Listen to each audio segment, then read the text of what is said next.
Assalamualaikum warahmatullahi wabarakatuh.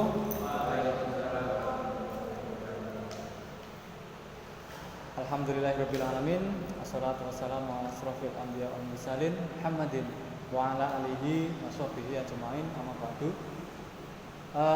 Selamat datang lagi kawan-kawan mahasiswa Teknik Industri angkatan 2022 di mata kuliah Metodologi Penelitian. Pada kesempatan kali ini saya akan membahas berkaitan dengan pengantar logika atau bahasa Inggrisnya Introduction to Logic. Jadi mengapa logika ini disampaikan di perkuliahan metodologi penelitian, terutama pengantarnya ya. Nanti kalau mata kuliah logika itu kalau dijabarkan bisa satu semester sendiri gitu. Bisa satu semester sendiri tuh, apalagi pengantar apalagi logika formal, logika matematika itu kan yang pakai bahasa matematika itu. Nanti kan itu diajarkan mungkin di matematika dasar mungkin nanti ya. Terus kalau di sini nanti saya akan menyampaikan itu berkaitan pengantarnya saja. Terutama nanti arahnya itu yang ke arah informal logic atau logika informal. Jadi secara umum logika itu dibagi dua, logika formal itu yang logika matematika itu ya, yang diajarkan di pelajaran matematika. Kemudian ada lagi logika informal. Logika informal ini nanti yang lebih dekat ke reasoning atau penalaran, lebih dekat ke arah penalaran filosofis juga nanti lebih dekat untuk pengerjaan skripsi. Kan arahnya kan metodologi penelitian ini untuk membantu, memudahkan kawan-kawan ketika nanti akan mengerjakan skripsi kan ya, seperti itu. Oke, saudara-saudara sekalian, jadi logika itu apa sih? Apa sih logika itu kan? Logika itu adalah ilmu pengetahuan atau sains ya, bahasa Inggrisnya sains, juga diserap dari bahasa Indonesia juga ya, sudah sains juga itu, yang digunakan untuk mempelajari validitas suatu argumen-argumen melalui penggunaan seperangkat aturan yang telah didefinisikan secara jelas. Seperti itu kan kawan. Jadi kata kuncinya adalah validity of argument. Argumennya itu valid atau tidak sih itu kan. Dan set of rules. Ada peraturannya, ada aturannya gitu kan. Ada seperangkat frameworknya, ada frame-nya gitu kan. Jadi berpikir logis itu seperti kita menggunakan peta kan kawan. Yang dengan peta itu kita bisa melalui suatu lika-liku argumen. Seperti itu. Jadi logika itu tidak berhubungan dengan kebenaran suatu argumen. Tidak berhubungan dengan, sekali lagi tidak berhubungan dengan kebenaran suatu argumen. Tetapi lebih ke arah berhubungan dengan apakah argumen tersebut mengikuti aturan-aturan validitas atau tidak. Gitu. Valid atau tidak logikanya. Gitu kan kawan. Jadi tidak berhubungan dengan truth of an argument, tidak berhubungan dengan suatu kebenaran suatu argumen gitu. Jadi logika itu adalah suatu framework yang digunakan untuk mengevaluasi validitas suatu argumen. Gitu ya. Framework, kata kuncinya framework. Kerangka. Jadi itu suatu kerangka, kawan. Nah, selanjutnya apa manfaatnya logika ini untuk mahasiswa gitu kan? Jadi dengan mempelajari, dengan memahami logika ini bisa membantu mahasiswa untuk mengorganisir suatu informasi, gitu. Jadi informasi-informasi itu diorganize gitu ya, diorganisir membentuk suatu premis-premis. Misal kalau yang logikanya logika silogisme itu ya, premis mayornya apa, premis minornya apa, kemudian kesimpulannya apa. Itu membantu mengorganisir informasi-informasi yang ada. Terus selanjutnya membantu dalam membuat hubungan antar informasi tersebut atau antar premis tersebut, dan juga untuk mengambil suatu kesimpulan-kesimpulan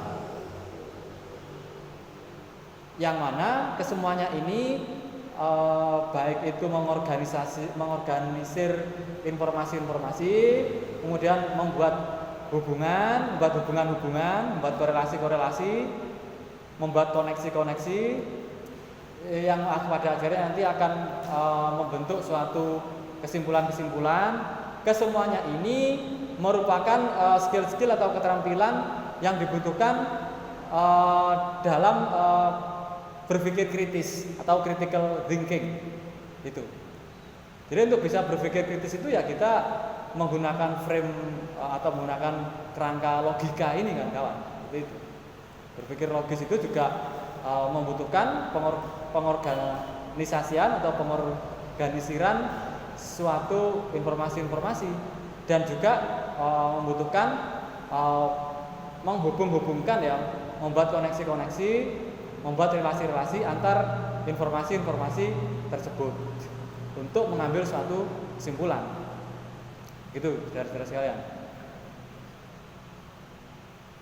Jadi dengan memanfaatkan atau dengan menggunakan seperangkat aturan-aturan yang ada pada logika itu, maka mahasiswa-mahasiswa itu bisa mengevaluasi argumen-argumen secara objektif. Kemudian membedakan antara kebenaran dan falasi atau kesalahan, falsehood. Dan selanjutnya juga mengidentifikasi falasis-falasis yang umum, kesalahan-kesalahan umum, logical fallacy. Biasanya seperti itu di bahasa lainnya kan kawan. Nah kemudian manfaat lain dari logika ini bagi mahasiswa-mahasiswa juga adalah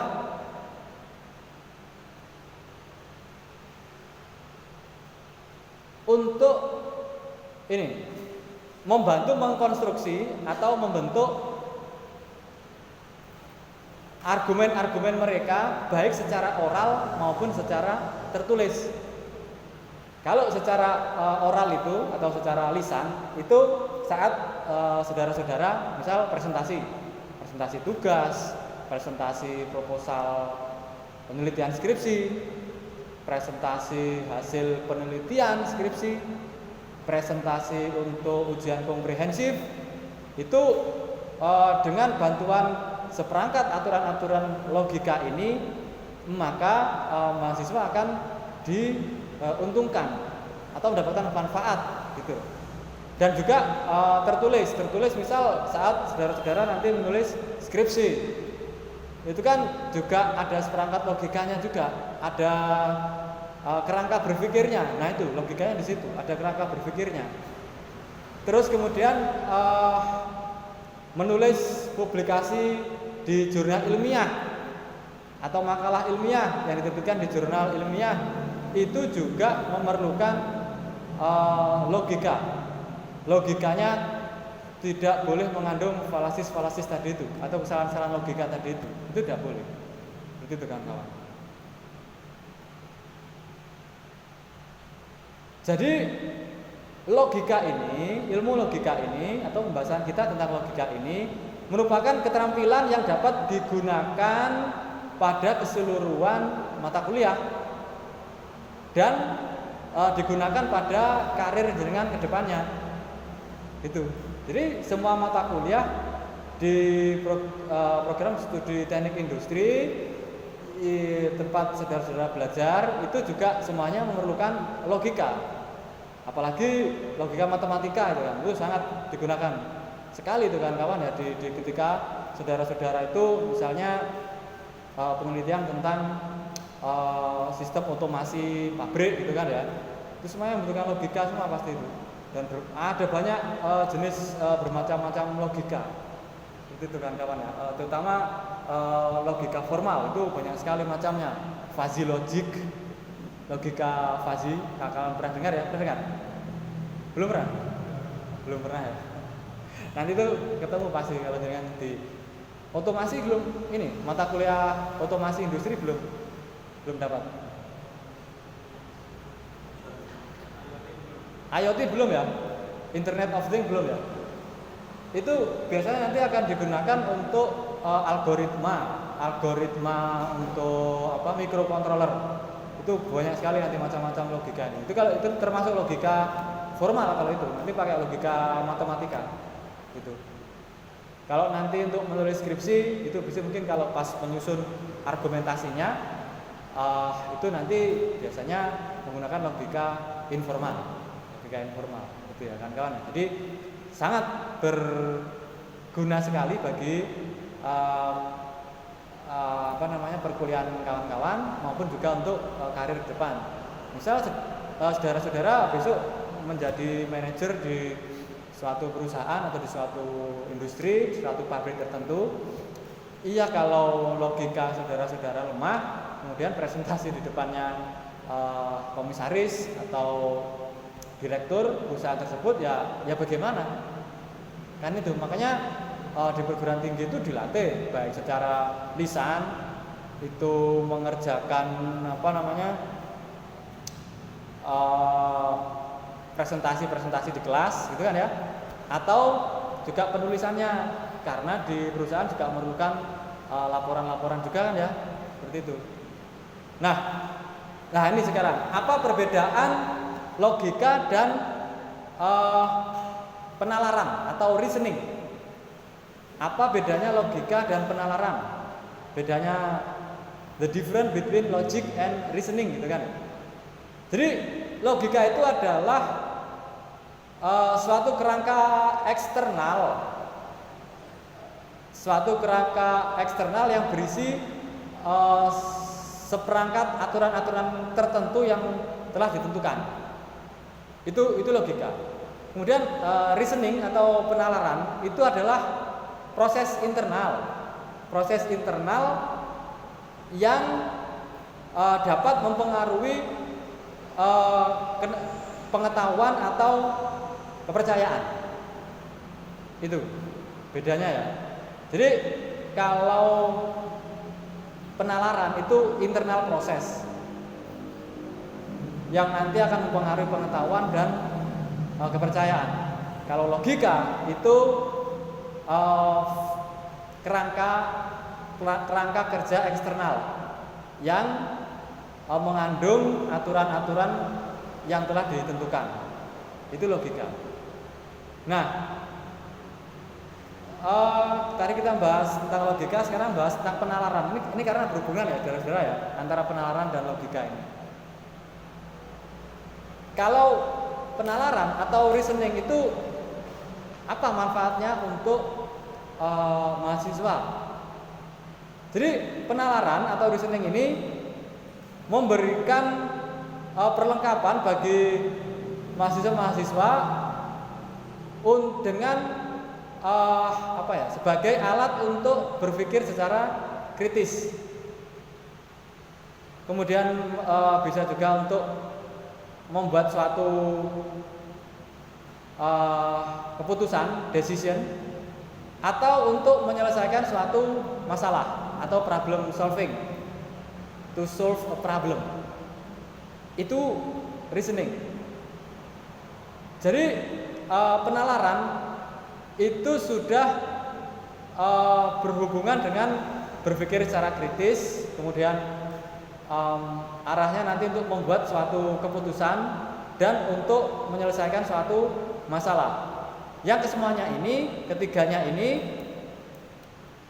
critical thinking, make a decision, terus problem solving ini merupakan higher order skill atau keterampilan-keterampilan tingkat tinggi yang mana juga dibutuhkan di lintas kurikulum juga. Di semua mata kuliah membutuhkan ini juga. Gitu kan, itu saudara-saudara.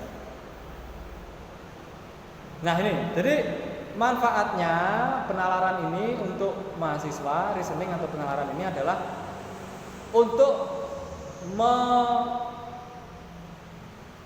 menggunakan pengetahuan-pengetahuan sebelumnya atau pengalaman-pengalaman sebelumnya untuk membuat suatu keputusan, untuk membuat suatu decision making. Jadi untuk membuat suatu keputusan itu kita lebih luas dari logika, kita membutuhkan pengetahuan-pengetahuan kita sebelumnya. Jadi ketika saudara-saudara besok jadi manajer gitu ya, untuk membuat suatu keputusan itu maka pengetahuan saudara di tempat kuliah itu sangat diperlukan atau sangat memberikan pengaruh besar gitu kan ya. Makanya diperlukan kuliah di perguruan tinggi itu supaya pengetahuannya luas, supaya pengalamannya luas. Pengalaman misal di kawan-kawan teknik biasanya dengan praktikum, pengalaman dengan praktikum, dengan praktek kerja lapang, dengan sering diskusi dengan dosen, berdiskusi dengan praktisi, itu maka akan meningkatkan pengalaman. Sehingga saudara-saudara ketika menjadi manajer kelak itu akan bisa membuat suatu keputusan yang baik, keputusan yang bijaksana, gitu. Dan kemudian manfaatnya penalaran atau reasoning ini adalah saudara-saudara akan terbiasa dengan mempertimbangkan banyak sudut pandang atau viewpoints. Jadi sudut pandang saudara akan luas. Oh, kalau menggunakan sudut pandangnya, misalnya kalau paradigma kemarin itu ya, menggunakan paradigma positivis pertemuan sebelumnya ya. Paradigma positivis itu pasti akan berbeda dengan angka-angka. Saudara pasti akan mengumpulkan data-data angka gitu kan untuk sebelum mengambil keputusan. Kalau saudara menggunakan paradigma critical theory gitu, misal ya saudara-saudara harus mengumpulkan data-data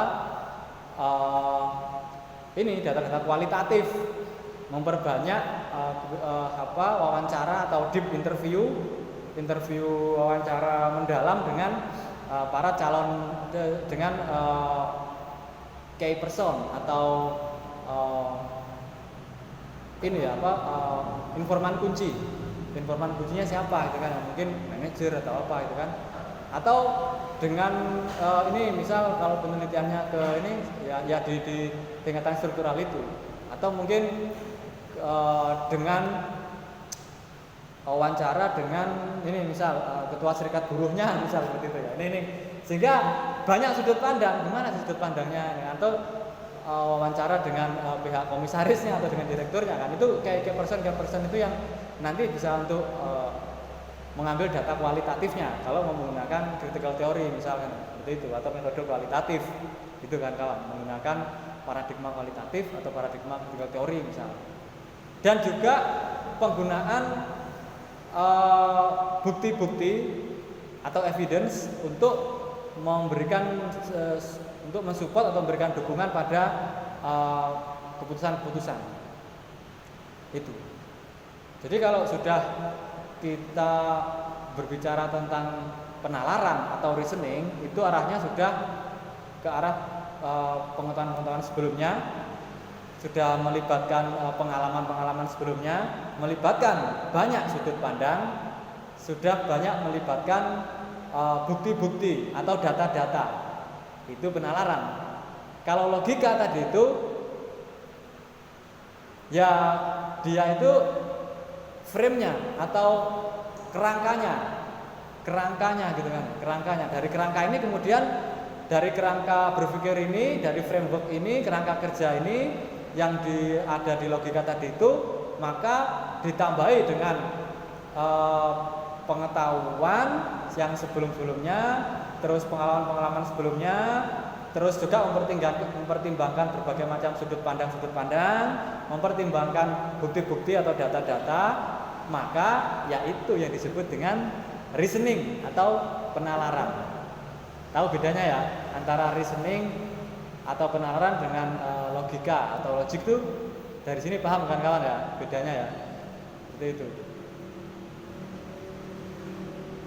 Nah, tadi sudah saya singgung di awal bahwa logika itu sendiri secara umum ya sampai sekarang itu ada, ya meskipun ada juga sih yang memperdebatkan ya. Jadi tapi secara umum logika itu dibagi jadi dua, formal logic dan informal logic.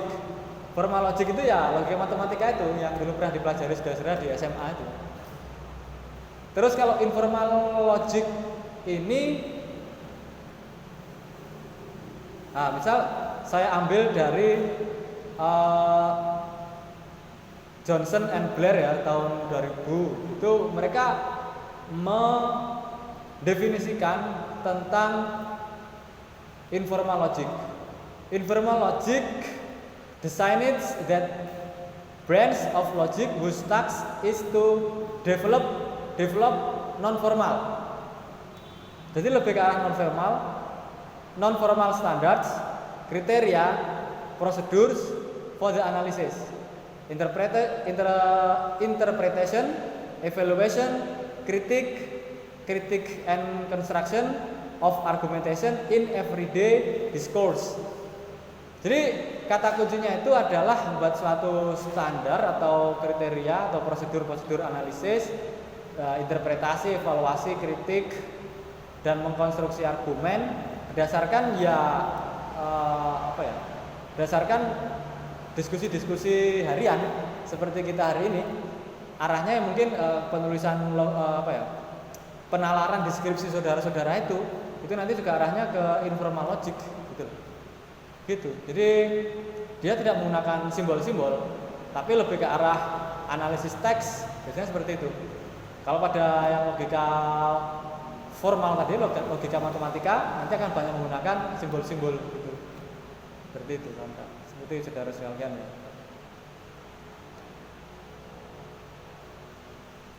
Nah, jadi kalau pada logika formal tadi itu biasanya digunakan notasi simbol, yang mana itu nanti digunakan untuk secara jelas, secara mudah untuk melakukan tes untuk validitasnya. Diturunkan kan ada persamaan logika itu kan, saudara-saudara ya. Jadi formal logic itu atau logika formal itu ya lebih ke arah non empiris.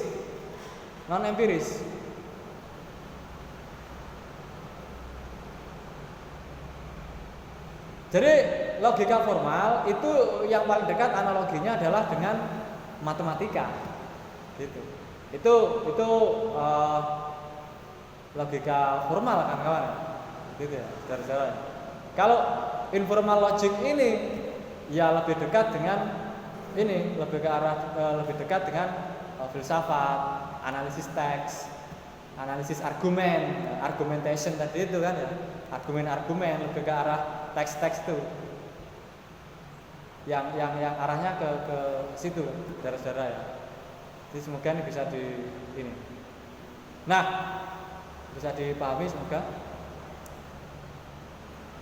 Ini juga arahnya juga pada kalau perguruan tinggi itu mau spektrum pencapaian pembelajarannya itu biasanya kalau menggunakan Bloom ya, taksonomi Bloom itu, nama penciptanya itu Benjamin Samuel Bloom yang diterbitkan tahun 1956. Itu pertama adalah domainnya knowledge atau pengetahuan, terus kemudian comprehension, kemudian application, kemudian analysis, kemudian synthesis, kemudian evaluation. Ini nanti sudah diperbarui lagi ya di Anderson sekitar tahun 2000 itu ya, tahun 2000-an itu diperbarui. Tapi kita diperbarui di Anderson sekitar tahun 2000-an berapa itu. Kalau kita sekarang pakai yang Bloom ini aja. Jadi pada perguruan tinggi itu kita pertama itu tentang pengetahuan, membahas tentang pengetahuan. Pengetahuan ini kita mengenali fakta-fakta, terus kemudian istilah-istilah, konsep-konsep dasar, kemudian ya data dan sebagainya. Itu artinya kita domainnya di pengetahuan gitu ya. Terus kemudian comprehension ini berkaitan dengan saudara harus bisa menunjukkan kemampuan memahami fakta-fakta yang ada dan ide-ide yang ada tadi itu dengan mengorganisirnya dan membentuk suatu ringkasan dari informasi-informasi tersebut. Nah ini skripsi sekali kan ya, dilatih semuanya itu di deskripsi itu kan ya. Semuanya ini dilatih deskripsi, knowledge comprehension.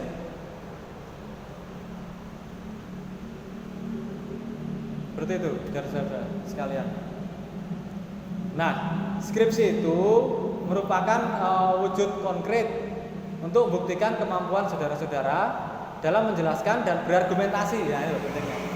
Dalam menganalisis permasalahan sebagai bentuk pertanggungjawaban keilmuan yang dimiliki oleh mahasiswa. Kan ada kata kuncinya ya, menjelaskan, berargumentasi, menganalisis permasalahan. Semuanya ini ada dikandung pada logika dan penalaran. Logika itu adalah dasarnya, frame-nya atau kerangkanya. Kemudian reasoning atau penalaran itu pengembangannya. Pengembangannya kalau logika itu cara berpikirnya seperangkat aturannya. Kalau sudah penalaran atau reasoning itu nanti akan melibatkan data. Nanti saudara akan mengumpulkan data-data, terus mengumpulkan studi-studi yang telah dilakukan sebelumnya oleh peneliti-peneliti lain. Berarti nanti dibahas di kajian pustaka atau tinjauan pustaka, ya, pertama sebelumnya. Terus akhirnya saudara nanti akan menyimpulkan atau mensintesis, yang itu nanti pada bagian kesimpulan. Juga menganalisisnya itu ya bagian pembahasannya, pada pembahasannya tadi itu. Maaf Pak, ini pentingnya bab atau perkuliahan tentang logika dan penalaran. Seperti itu, saudara sekalian. Gimana? Bisa dipahami ya, saudara ya?